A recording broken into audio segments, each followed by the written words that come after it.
अरे साहब, लेकिन इसको बहुत सारे लोगों ने हिंदू मुसलमान का इशू बनाने की कोशिश की।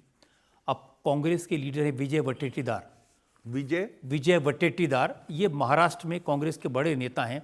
उन्होंने कहा, आप क्या बात कर रहे हैं? आप कह रहे हैं कि आतंकवादियों ने लोगों से उनका धर्म पूछा। क्या टेररिस्ट के पास इतना टाइम होता है कि वो किसी के कान में जाके उसका मजहब पूछे फिर गोली मारे? मैं समझता हूं उनको अंदाजा ही नहीं है कि आतंकवाद किस तरह काम करता है। आतंकवाद केवल लोगों को मारना नहीं है, आतंकवाद एक विचार है। आतंकवाद डिसरप्शन जिसे कहते हैं, अंदर से विस्फोट करना। हम मैदान में आके तुम्हें नहीं हरा सकते, लिहाजा हम छुप के तुम्हारे ऊपर हमला करेंगे।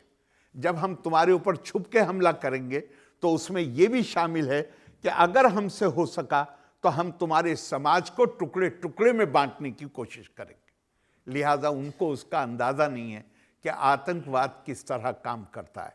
जो रॉबर्ट वाड्रा तो राजनीति में नहीं है, लेकिन एक बड़े परिवार के दामाद हैं। उनका स्टेटमेंट मैंने देखा, बहुत दिल तोड़ने वाला था।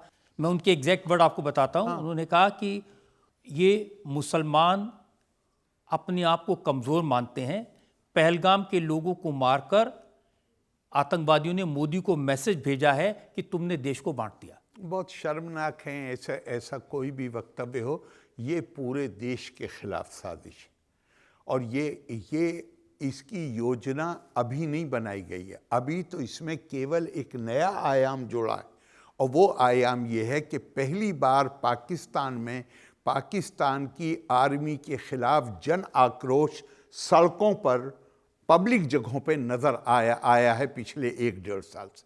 केवल ये नया आयाम, ये जो इस वक्त जो वहाँ फौजी जनरल हैं, जो सेना प्रमुख हैं, उन्हें अपनी कुर्सी खतरे में नज़र, केवल अपनी नहीं खतरे में नज़र आ रही है, उन्हें ये नज़र आ रहा है कि पाकिस्तान में जो प्रीमियर स्टेटस है आर्मी का, कभी आपने सुना था पिछले जब से पाकिस्तान बना है कि किसी आर्मी जनरल के खिलाफ लोग बोल सकते थे? आर्मी के खिलाफ कभी नहीं बोले थे वहां पे। आज आर्मी के खिलाफ वहां पे पिछले 1.5 साल से। मान लीजिए आर्मी के खिलाफ लोग नाराज हैं, तो फिर इनको ये मुल्ला मुनीर बनने की क्या जरूरत थी? इसीलिए तो मुल्ला बनेंगे। अब जिन्ना के बारे में आप पढ़ लीजिए, मैं इल्जाम नहीं लगा रहा हूं। जो प्रेयर होती है, नमाज जिसे सलात या नमाज कहते हैं, उसमें एक ही कुरान की सूरत पढ़ना ज़रूरी होती है, अल फातिहा। आप डॉक्यूमेंटेड है, पढ़ लीजिए। पाकिस्तान बनने तक जिन्ना को वो भी नहीं आती थी। वो भी एक उस्मानी साहब थे मौलाना, उन्होंने उन्हें याद कराई, तो उनको मुल्ला जिन्ना बनने की क्या ज़रूरत थी?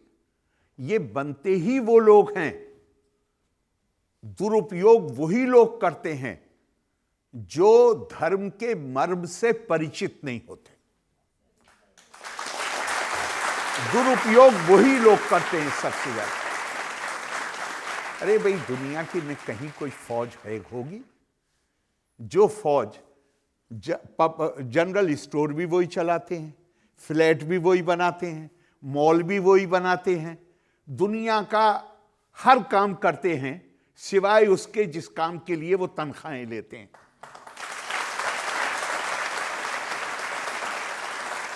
अब तो मैंने सुना है कि उन्होंने एग्रीकल्चरल लैंड ली है, वहां की फौज अब खेती भी करती है। सब कुछ काम उन्हीं के जिम्मे। सरकार भी वही बनाते हैं, सरकार भी वही चलाते हैं। और जब नाराज हो या जब वो जिसको लाते हैं, अगर उससे बात बिगड़ गई तो फिर उसको हटाते हैं। सब कुछ वही करते हैं और ये उनका गेम एक्सपोज हो गया है। ये कभी हुआ नहीं था आर्मी के बारे में। बहुत सारे लोग मुझसे ये सवाल पूछते हैं कि कलमा क्या होता है, क्यों जनरल मुनीर ने कलमा की बात की, क्यों आतंकवादियों ने कलमा पढ़ने को कहा? अच्छा, जनरल मुनीर से ये पूछ लीजिए कि ये कलमा जिसे पढ़ते, बात सही है पढ़ते हैं, लेकिन ये कलमा जिस सूरत में पढ़ा जाता है कुरान में नहीं है। उनसे पूछिए, उन्हें पता है ये बात?